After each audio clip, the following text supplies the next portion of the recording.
안녕하십니까. 7월 21일 마감 방송 시작하도록 하겠습니다. 일단 오늘 코스피 고스닥 둘 다 직전 고점을 넘어가는데 성공을 했고, 코스피 같은 경우는 이제 한 거의 5개월 만에 가장 높은 지점, 코스닥 같은 경우는 또 한번 연중 최고점을 경신을 했고요.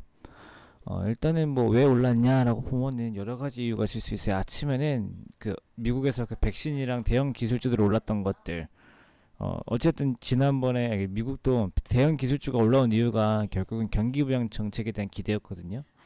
그런 거였고, 그 다음에 오늘 거의 한 오후장에 조금 빠지는다 싶더니 한 2시 반 기점에 또 올라왔어요. 2시 반 기점에 다시 올라왔는데, 그때 이제 유럽에서 이제 코로나에 대한 경기 부양 정책을 합의를 했습니다. 한 100시간에 가까운 정상회의 끝에 합의가 되어가지고 이제 그 부분에 대해서 된 건데, 사실 이제 뭐 주식시장이 이만큼 많이 올라오다 보니까 요즘 이제 뭐 유튜브나 이제 그런데 뭐 채팅 같은 거 좀 보면은 난 아직 먹고 살기 힘든데 주식은 많이 올라간다는 얘기가 좀 들려요. 그래가지고 사실 주식이 항상 현재 상황과 똑같지는 않아요. 그렇다고 앞으로 뭐 주식이 막 계속 올라간다 그런 얘기는 아니지만은, 일단 이제 기본적으로 주식시장이라는 것 자체가 경기보다는 먼저 움직이는 경향들이 있어서, 사실 우리가 잘 먹고 잘 살 때 주식이 빠지는 것도 있는데, 사람이라는 게 항상 우리가 잘 먹고 잘 살 때는 잘 먹고 잘 산다고 생각하지가 않아요. 어, 지금처럼 어려울 때는 어렵다고 생각을 하는데, 잘 먹고 잘 살 때는 난 지금 잘 먹고 잘 사는데 주식은 왜 빠지지, 이런 사람은 별로 없거든요. 그래서 2월 달이나 3월 달에 보면은 코로나가 진짜로 막 우리나라에 터져가지고 다들 막 실업하고 뭐 실업자 생기고 기업들 망하고 막 이제 이러기 전에 주가가 먼저 빠졌죠. 2월이랑 3월 달에. 그 다음에 이제 3, 4, 5, 6월 달에 실제로 이제 기업들이 버티다 이제 어 부도나는 기업들도 있고, 어떻게 좀 팔려가는 기업도 있고, 빚을 더 지는 기업들도 있고, 오히려 이런 것들은 3월에서 6월 달에 좀 많이 좀 생기는데, 실제로 주식시장은 2, 3월에 빠지고 그때도 반등이 나오는 것처럼 주식은 좀 원래 좀 먼저 움직이는 경향이 있어요. 그렇다고 해서 지금이 뭐 코로나 이전보다 절대 먹고 살기 좋다라는 게 아니에요.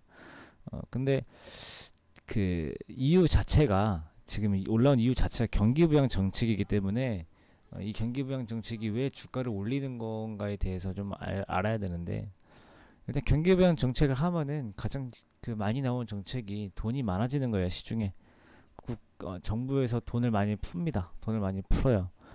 시장에 돈이 많이 들어오게 되면은 물가 자체가 올라요. 그러니까 우리 이제 아무도 없고 이 동네 한 동네 사람들만 이용하는 시장이 있다고 쳤을 때, 그 시장에서 전체적으로 이제 유통되는 돈이 100만 원인데, 이게 어떤 요인으로 인해서 그 돈이 이제 150만 원이 됐다라고 생각을 하면은, 어차피 같은 사람들끼리 더 많은 돈을 가지고 돌리게 되기 때문에 결국은 사과 하나 값이라도 오르게 되어 있어요. 이제 그런 것들이 물가 상승이다라고 하는 거고, 물가가 오르게 되면은 모든 이 실물 자산 이런 것 자체의 가격이 올라가게 돼 있어. 예를 들어 뭐 주식, 부동산 이런 것들, 금 이런 것들, 이런 것들이 다 금융자산들이 다 가격이 올라가는데, 주식이 지금 뭐 특별한 이유가 없어도 그냥 한 계단씩 차츰 이렇게 한 층 한 층 전반적으로 출발점 자체가 높아지는 거예요.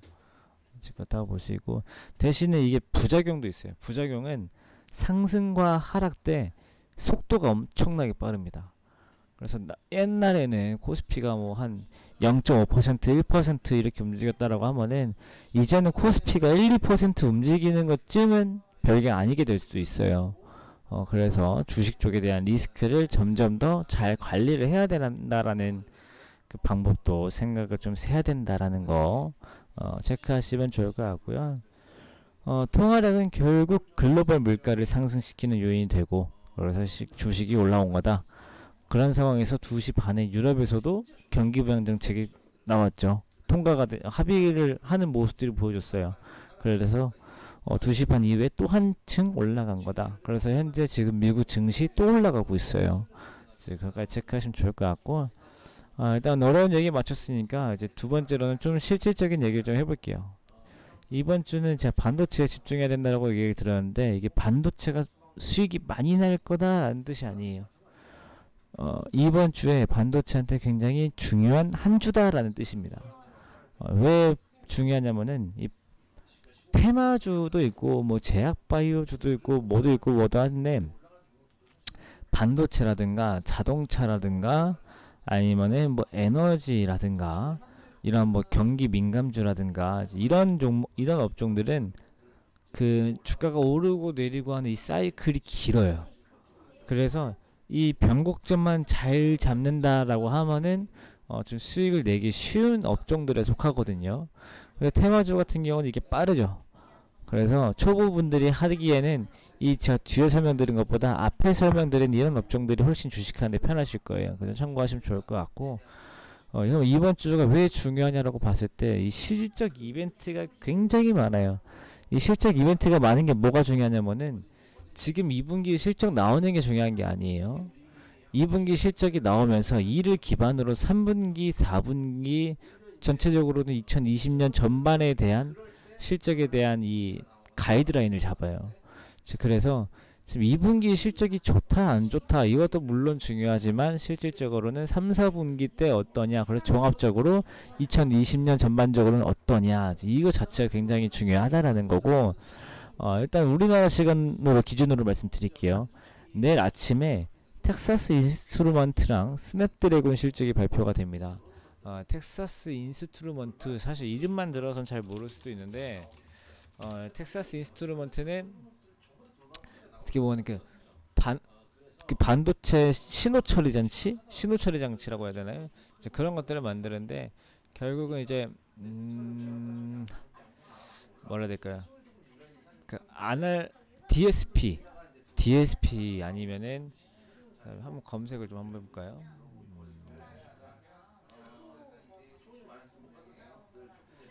네.